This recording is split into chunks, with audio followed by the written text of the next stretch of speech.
নিজ দেশ ব্রাজিলের সাথে এমনটা করতে পারলেন মার্সেলো। ব্রাজিলের জার্সিতে খেলছেন বেশ লম্বা সময়, অনেক ঐতিহাসিক জয়, শিরোপার সাক্ষীও তিনি। তার ছেলে ব্রাজিলের হয়ে খেলবে এটাই স্বাভাবিক, কিন্তু ব্রাজিলের তারকা ফুটবলার মার্সেলোর ক্ষেত্রে যেন সবকিছুই ব্যতিক্রম হলো। তারকা এই ফুটবলারের ছেলে এনজে আলভেস ভিয়েরা ব্রাজিলের পরিবর্তে স্পেনের জার্সিতে খেলার সিদ্ধান্ত নিয়েছেন।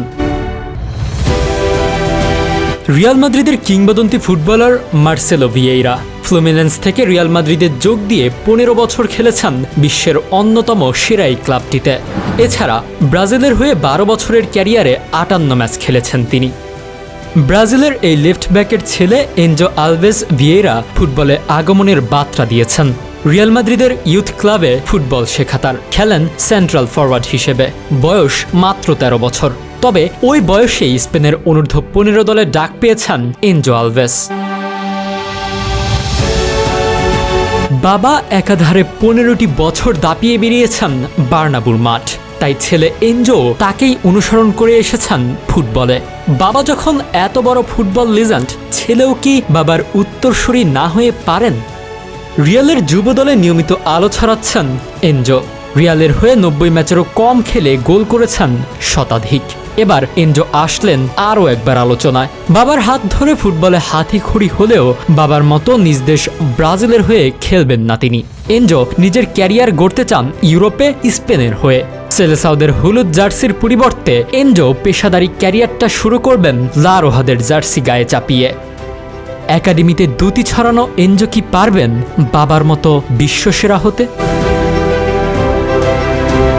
এদিকে ছেলের কারণে নতুন করে আলোচনায় আসা মার্সেলো বর্তমানে আছেন জাতীয় দলের রাডার থেকে অনেক বাইরে। খেলছেন যে ক্লাব থেকে উঠে এসেছিলেন, সেই ফ্লুমিনেন্সের হয়ে।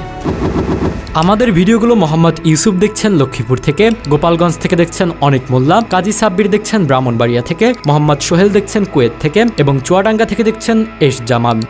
আপনি কোথা থেকে দেখছেন তা জানিয়ে দিন কমেন্ট বক্সে। পারফরম্যান্সে নেই আগের মতো জৌলুসতা।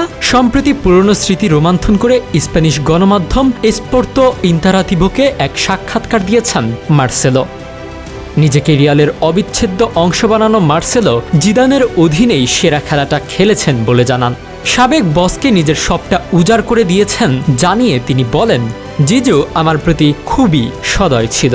সে পেশাদার এবং আমি তার জন্য সবকিছুই করেছিলাম। আমি দৌড়েছি, যুদ্ধ করেছি এবং ইনজুরি নিয়েও খেলেছি।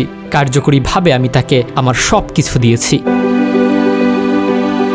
কিন্তু এমন দারুণ ঈর্ষণীয় সাফল্যের পরেও রিয়ালে থাকেননি জিদান। হুট করে কোচিং ছেড়ে দেওয়াটা তাই বিস্ময় জাগিয়েছে সবার জন্য।